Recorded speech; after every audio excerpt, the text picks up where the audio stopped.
Panicum Apache Rose, installé cette année. Donc, il va être encore mieux l'année prochaine. Il va être plus solide et plus fort. Ça va être plus voyant un peu. Mais c'est un autre beau panicum, mais c'est un petit, celui-là. Ben, petit, pas si petit que ça, mais un moyen, là, dans la moyenne en hauteur. C'est pas un grand, comme peut être Blue Fontaine ou Pole Totem.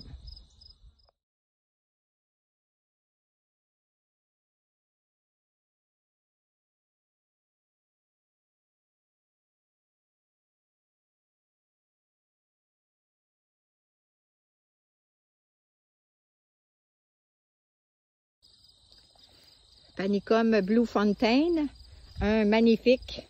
Il y a quelques années, celui-là, un beau, gros, solide. Ça se tient bien droit.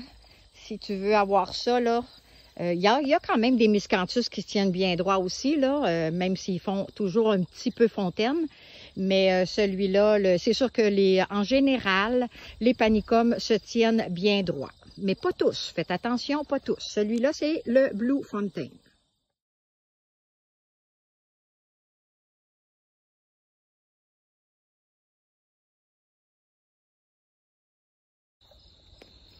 Panicum Dewey Blue. Beaucoup plus, comme vous voyez, ça a un port beaucoup plus en fontaine, celui-ci. Ça se tient pas très droit, puis faut le savoir, même je l'ai... ouais, mon chum, il l'a ceinturé du bas, là.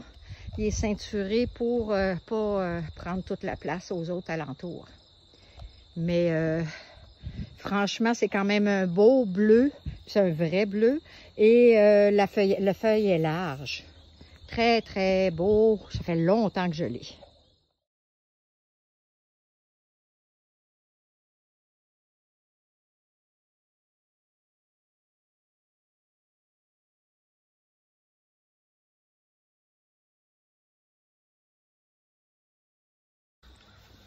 Le superbe Panicum Totem Pole. C'est un beau. Il mesure environ, moi je mesure 5 pieds, puis il me dépasse un petit peu. Alors, c'est un petit peu plus haut que 5 pieds. C'est un très beau bleuté. Je pense qu'il est même plus bleuté que le Blue Fontaine. En tout cas, cette année, c'est le cas. Cette année, Blue Fontaine, peut-être Blue Fontaine a peut-être un peu trop d'ombre pour être aussi bleu. Mais je vous jure que celui-là, là, ouf, que c'est un très beau.